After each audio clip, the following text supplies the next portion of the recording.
Assalamualaikum warahmatullahi wabarakatuh.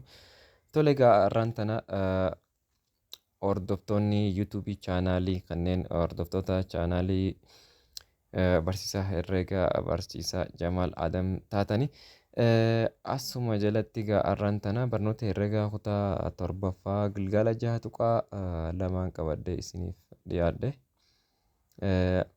Innis akkana ja'a. Gaafii gilgaala jaha tuqaa lama gaafii tokkoffaan rog-sadeewwan armaan gadii walitti galoo ta'uu fi dhiisuu isaanii adda baasi ja'a. Yoo walitti galoo ta'an seera rogaa akkasumas seera roga koofaa rogaatii fi asirratti bakka kun dogongora seera koofaa roga koofaa jechuu qaba ture.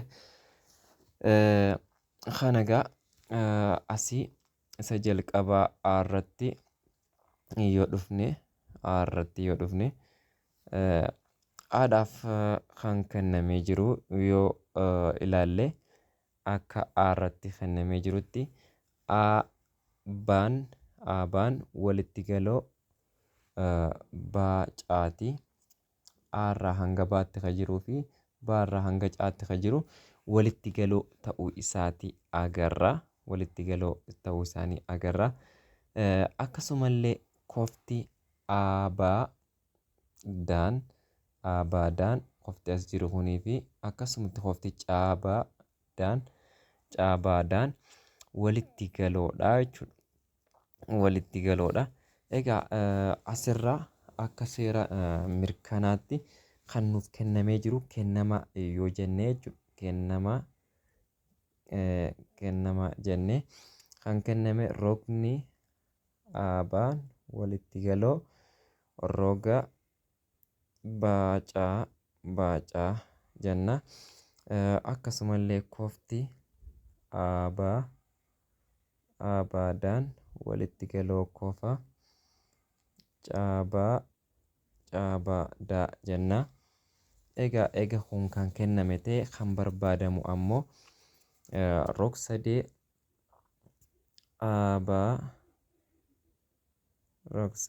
aabaadhaan walitti galoo rog-sadee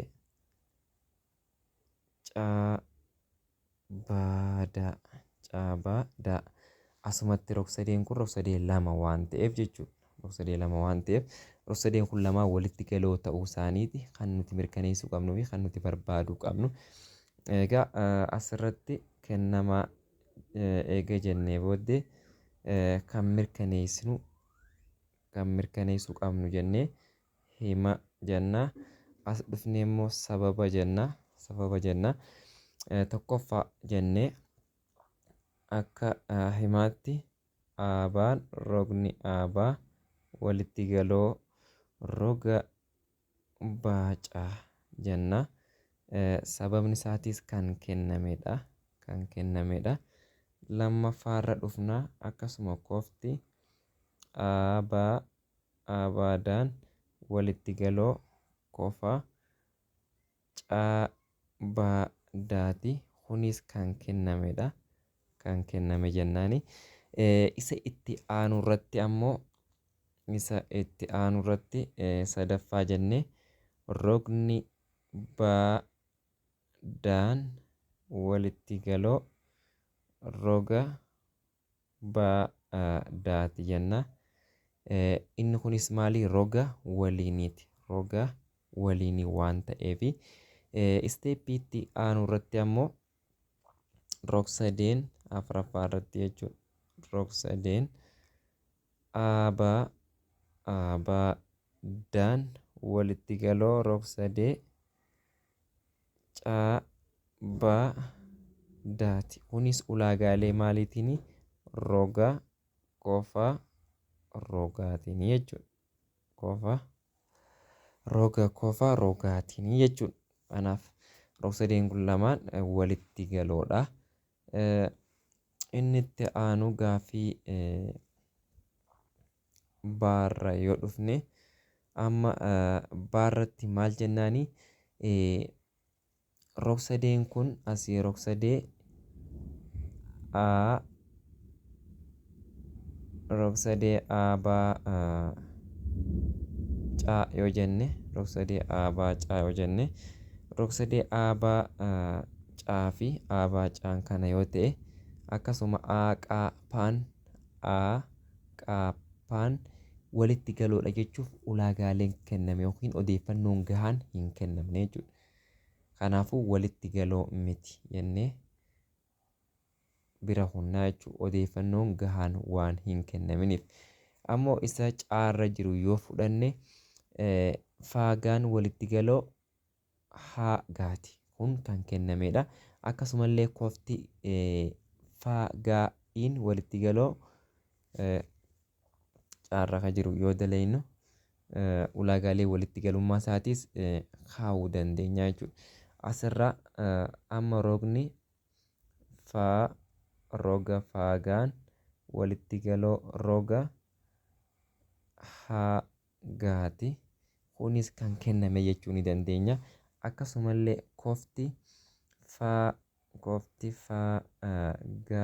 faagaa'iin walitti galoo kofa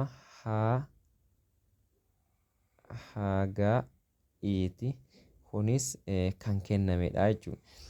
Isteeppiitti aanu irratti rogni gaa'iin walitti galoo roga gaa'iiti. Kunis maali? Roga waliin duubaati. Roga waliiniiti. Rogni asirraan gad jiru kun roga waliiniiti jechuudha rog-sadee lamaaniif.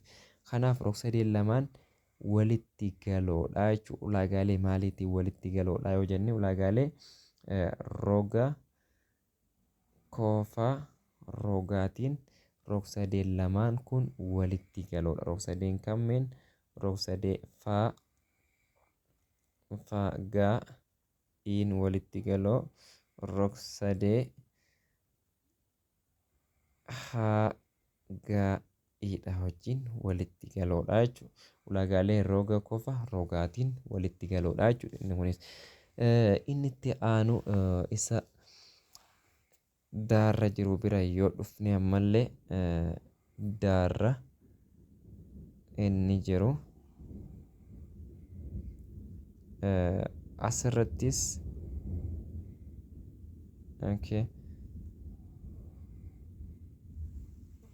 daarratti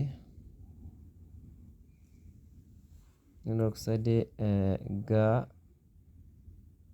gaa'aa faa yoo jenne gaa'aa faan akkasuma aabaa caa aabaa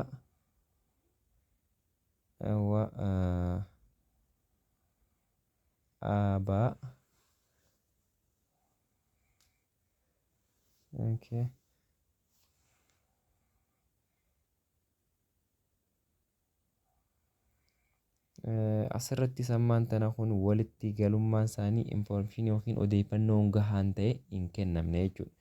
Isa kanaaf odeeffannoon gahaa ta'e wanti kenname hin jiru. Odeeffannoon gahaa ta'e hin kennamne jechuudha. Isa daarra jiru kanaaf odeeffannoon gahaa ta'e ifa ba'ee wanti kenname hin jiru. Kanaaf jechuudha. Kana bira kunnee ammallee gara iitti dhufna. Irra yoo dhufne kan kenname asirratti amma aabaa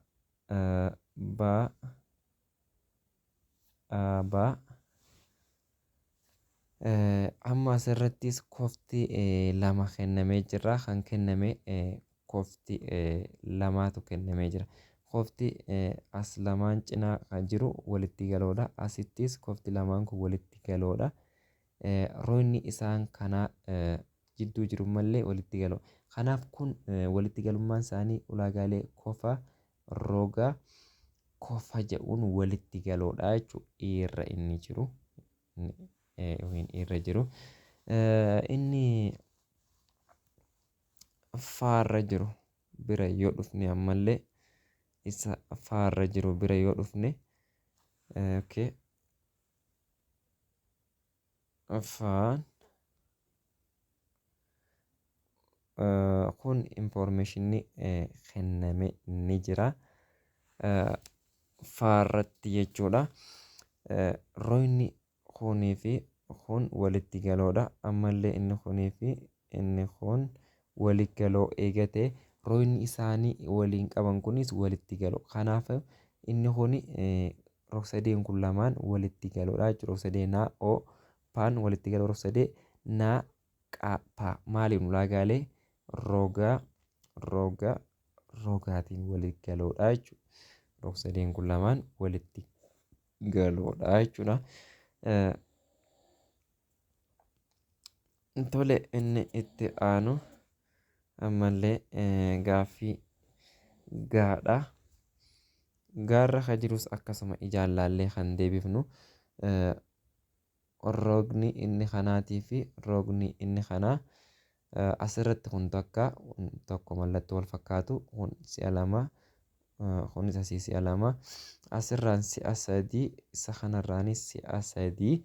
Kana jechuun tuqaan wal fakkaatu mallattoo wal fakkaatu itti godhamuunsaa walitti galummaa isaan nu agarsiisa. Walitti galummaan isa kanaatis maaliini? Walitti galummaa rogaatiin jechuudha. Inni itti aanu ammallee haarra inni jiru yoo fudhanne inni haarra jirullee akkasuma ulaagaalee rogaatiin walitti galoodha jechuudha. Inni haarra jiru kunis inni irra jiru bira yoo dhufne yoo irra inni jiru ulaagaalee maaliitiin walitti galoodha yoo jenne ulaagaalee roga kofaa rogaatiin walitti galoodha jechuudha. Kanaaf roga kofaa rogaa maaliif asirratti yoo dhufne roga tokko qofa tokko roga waliinii kana yeroo fudhannetti abaadhaan walitti galoo aadaa caati jechuudha. Kanaaf ulaagaalee walitti galummaa isaaniitiinis maali roga qofa rogaan walitti galoodha. Inni itti aanu jaarra isa jirudha. Jaarra inni jiru asii qofa takka qofa isa kaanirraa qofa biraa akkasuma roga tokko isa kaanirraa roga tokko ammallee qofa tokko isa kaanirraa qofa takka. Kanaaf ulaagaalee walitti galummaa kanaa maali? Qofa rogaa qofaanii jechuudha. Isa jaarra jiruuf jechuudha. Inni itti aanu gaaffii gara gaaffii lammaffaatti yoo dhufnu gaaffii lammaffaan isa kana jedha. Rog-sadeewwan armaan gadii walitti galoo ta'uu fi ta'uu dhabuu isaanii mirkaneessi jedha. Egaa asirrattis yoonii fi salphaatti yoo ilaalle inni aarra jiru akkasuma inni baarra inni jiru fi akkasumallee caarra inni jiru kun inni caarra jiru kana jechuudha. Odeeffannoon gahaan ta'e wanti nuuf kenname hin jiru. Kanaaf kana walitti galummaa isaanii murteessuu hin dandeenyu yookiin walitti galoo dhayyannee murteessuu hin dandeenyu jechuudha.